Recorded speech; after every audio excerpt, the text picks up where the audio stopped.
Кутман күнүңүздөр менен урматтуу көрүүчүлөр, сиздер менен түстүү тасма берүүсү жана мен Айжамал. Бүгүнкү чыгарылышыбызды инсан темасына арнайбыз.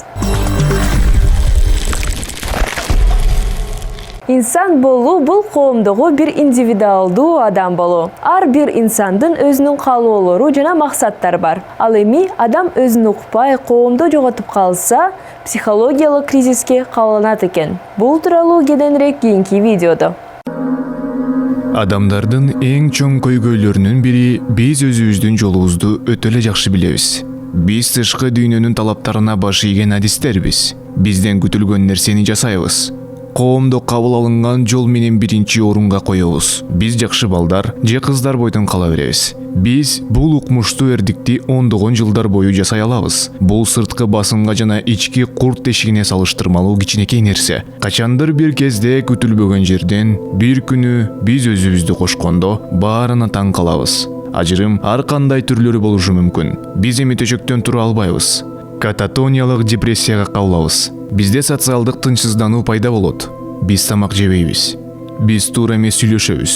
Биз денени башкара албай жатабыз. Биз өтө чулгандуу жана кадимки өзүбүзгө таптакыр карама каршы нерсе жасоого аргасыз болуудабыз. Биз паранойяга айланабыз. Мамилелерде кадимки эрежелерди ойногондон баш тартабыз. Сүйүү баяны мушташка айланат. Ички бузулуу ар бир адам үчүн татаал шарт. Бул көйгөйдү дароо айыктырып, аны жашоодон четтетүүгө аракет кылгым келет. Мен жөн гана өчүрүп күйгүзгүм келет. Бирок бул жаңылыштык болот. Психологиялык кризис бул жөн гана кокустан келип чыккан жинди же туура эмес иштөө эмес. Бул организмден келген өтө маанилүү белги.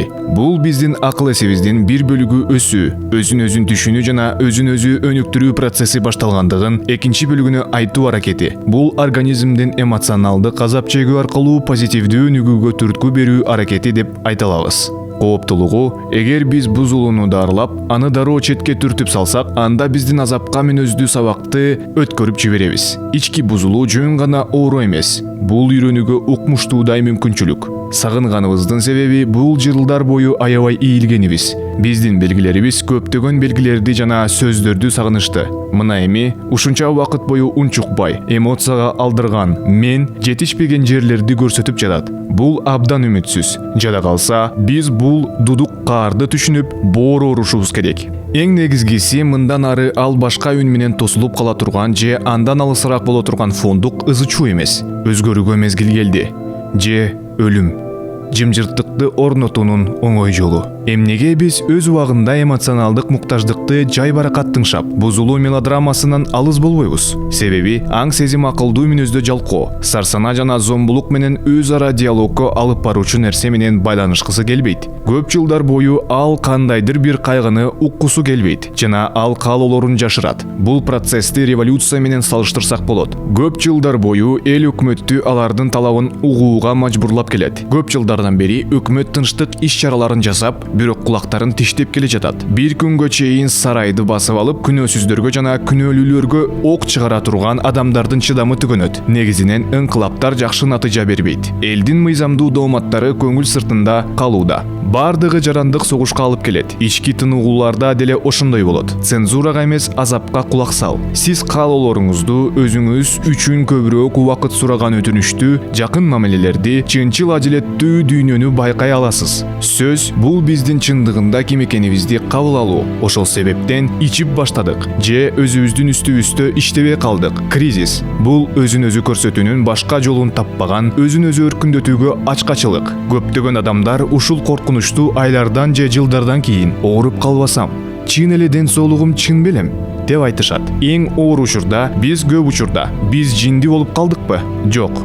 Биз өзүн таң калыштуу алып жүрөбүз. Шек жок, бирок толкундануу менен биз ден соолукту издөө үчүн жашыруун, бирок логикалык жактан издеп жатабыз. Биз ооруган эмеспиз. Биз буга чейин ооруп жатабыз. Эгер ушул кризистен чыга алсак, анда биз улуу абалдан кутулабыз жана биз өзүбүздүн жашообузду калыбына келтире алабыз. Чыныгы жана чын ыкластуу негизде жашоо.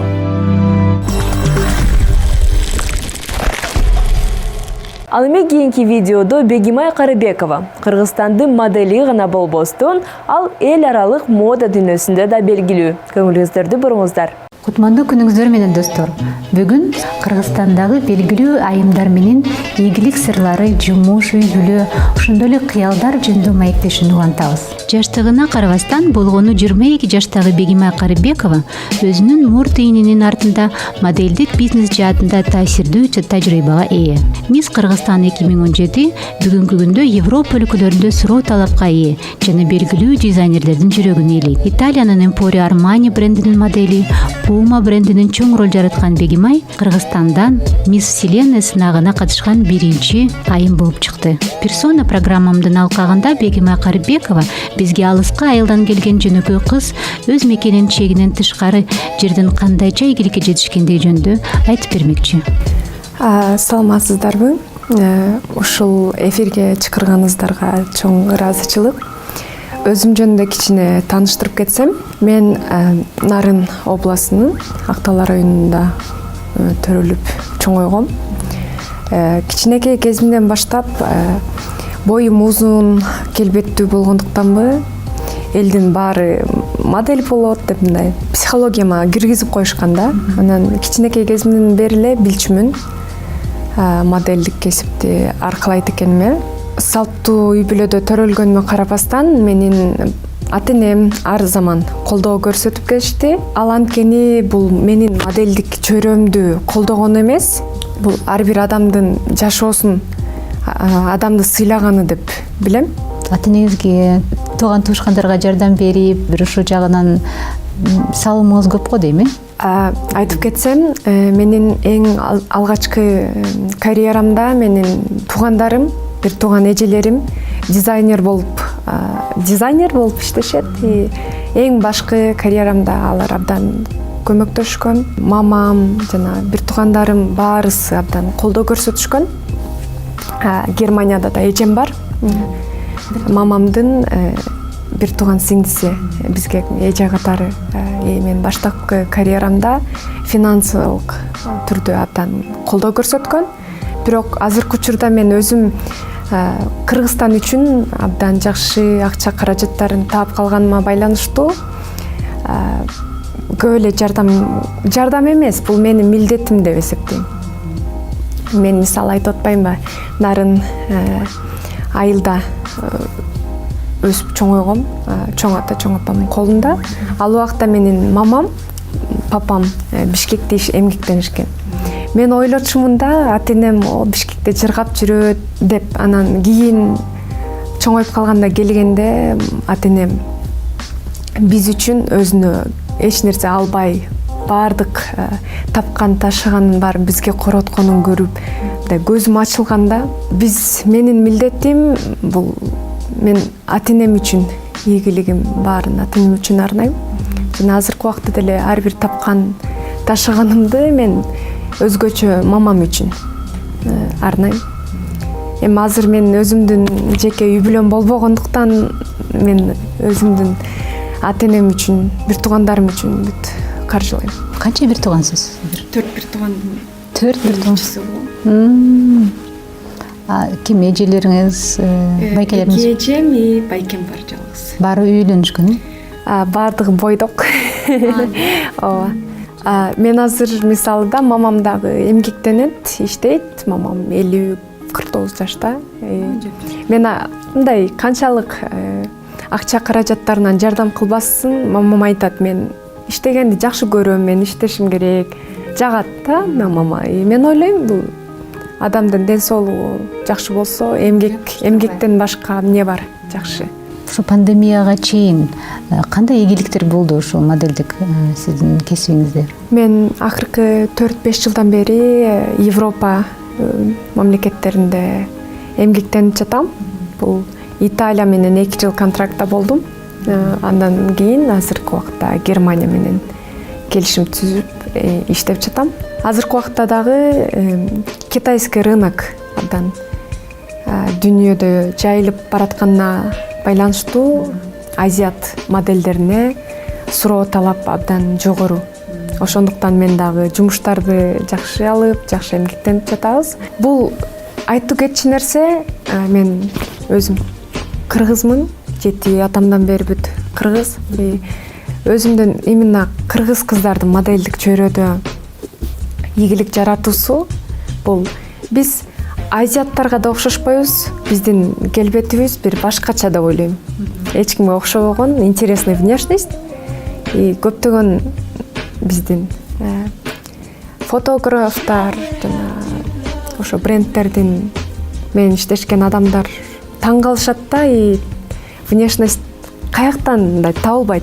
Япон эч кимге мындай окшошпогон өзүбүздүн бир сулуулук бар деп ойлойм.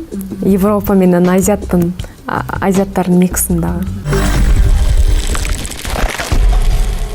Жаныбек Мукаш контентчи аттуу социалдык платформасынын негиздөөчүсү. Кененирээк кийинки видеодо. Саламатсызбы, урматтуу достор, урматтуу замандаштарым. Сиздер менен Атай Самынбек жана Билим Нет шоу телебирүүсү.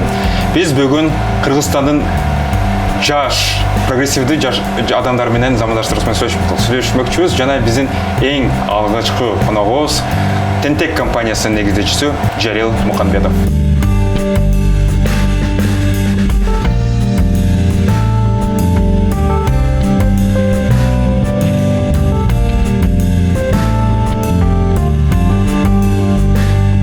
Саламатсызбы, Жарил мырза.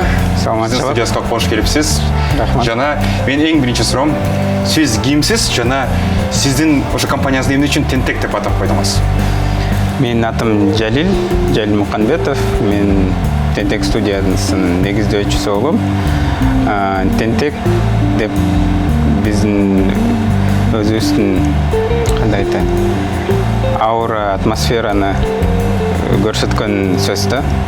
Тентек деп биз көп нерселерди тентек кылып, коомдун оюнан коркпой же ата-энебизге бир аз каршы барып, бирок биз өзүбүздүн жумушубузду жасап жатабыз. Ошондуктан Тентек деп койдук компанияны.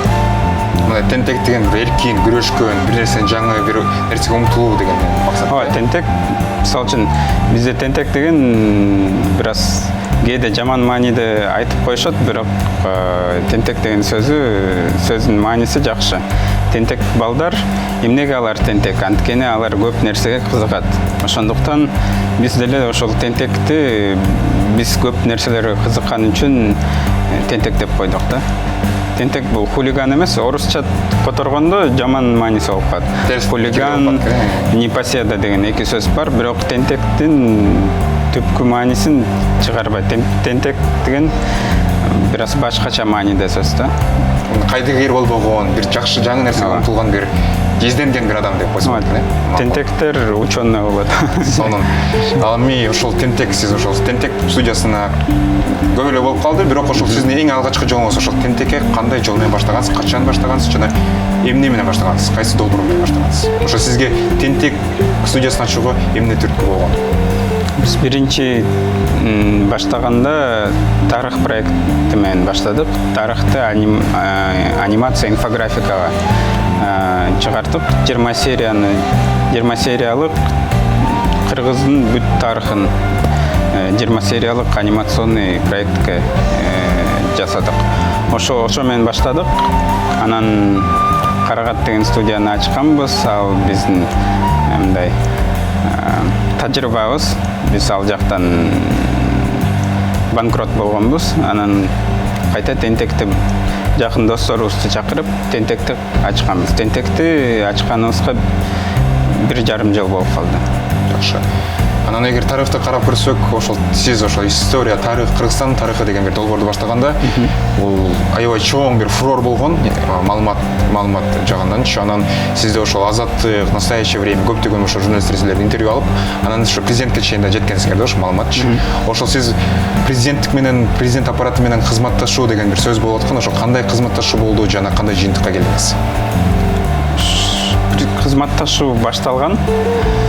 Биз президенттин аппаратынан кичинекей жардам алганбыз. Ал кайсы президент болгонду айтып кое бересиз? Атамбаевдин убагында бизге алардын советниктери айткан боюнча Атамбаев өзү көрүп советниктерге айтты. ошондой долбоорду колдоп бергиле деп. Аны канча туура аны билбейм, бирок ошондой айтып беришкен.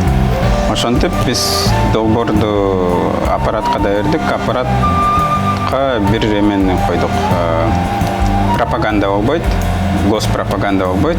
Биз туура эмес нерселерди жазсак, мисалы үчүн сепаратизмди күчөткөн же мисалы үчүн религия жак тийип кетсе, диний маселени тийип кетсе, макул биз өзгөртүп коебуз. Бирок пропаганда болсо аны өзгөртпөйбүз.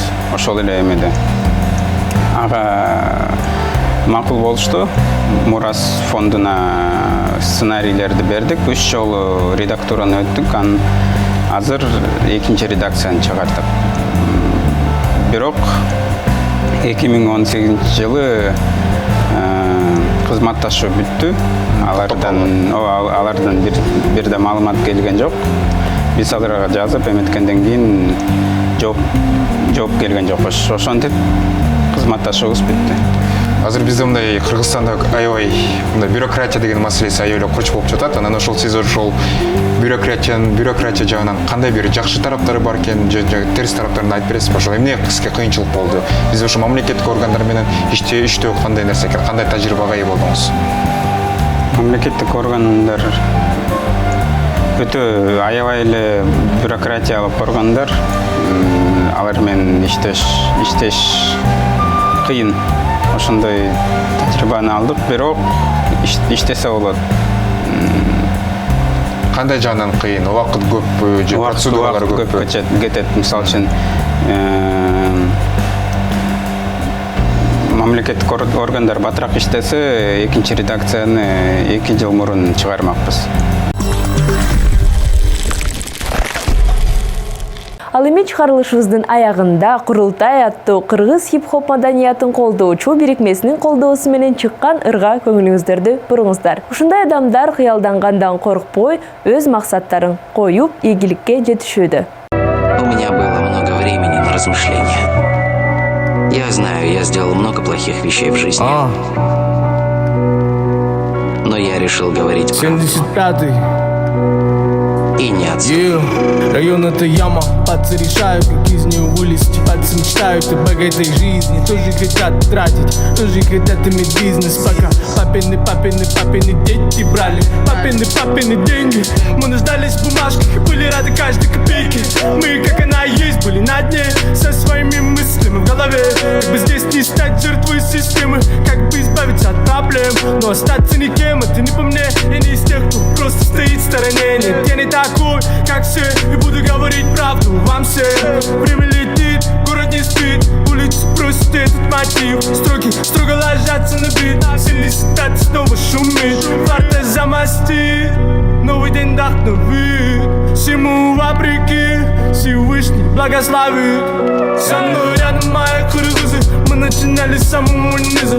Запомни нас такими, нас не взять ни духом, ни физой. Со мной рядом мои кыргызы, мы начинали с самого низа. Запомни нас такими, Моя семья говорит, нет, делай смело, как пуля, вылетать так капелла. Бой, суета и движение 24/7 неделю. Бой, не говорили ничего, да ее там нету. Кричали, оставь свои куплеты. Люди не верили в меня, но было одно, но я сам себе верил. Теперь сияю в кругу лагу, 3-1-0, это мой Монако. Сделал себе сам, Бенджамин летит к моим рукам. Дальше больше, ход налажен, нас был гробаным врагам. Мы начинали с самого низа. Со мной рядом моя кровь. Мы начинали с самого низа. Запомни нас такими. 75-й.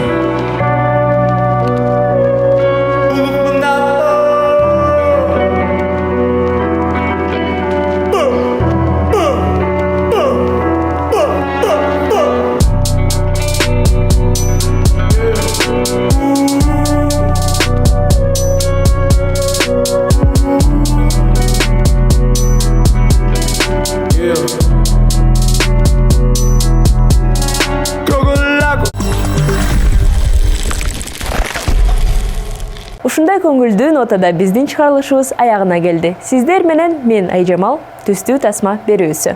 Бизди калтырбай көрүңүздөр.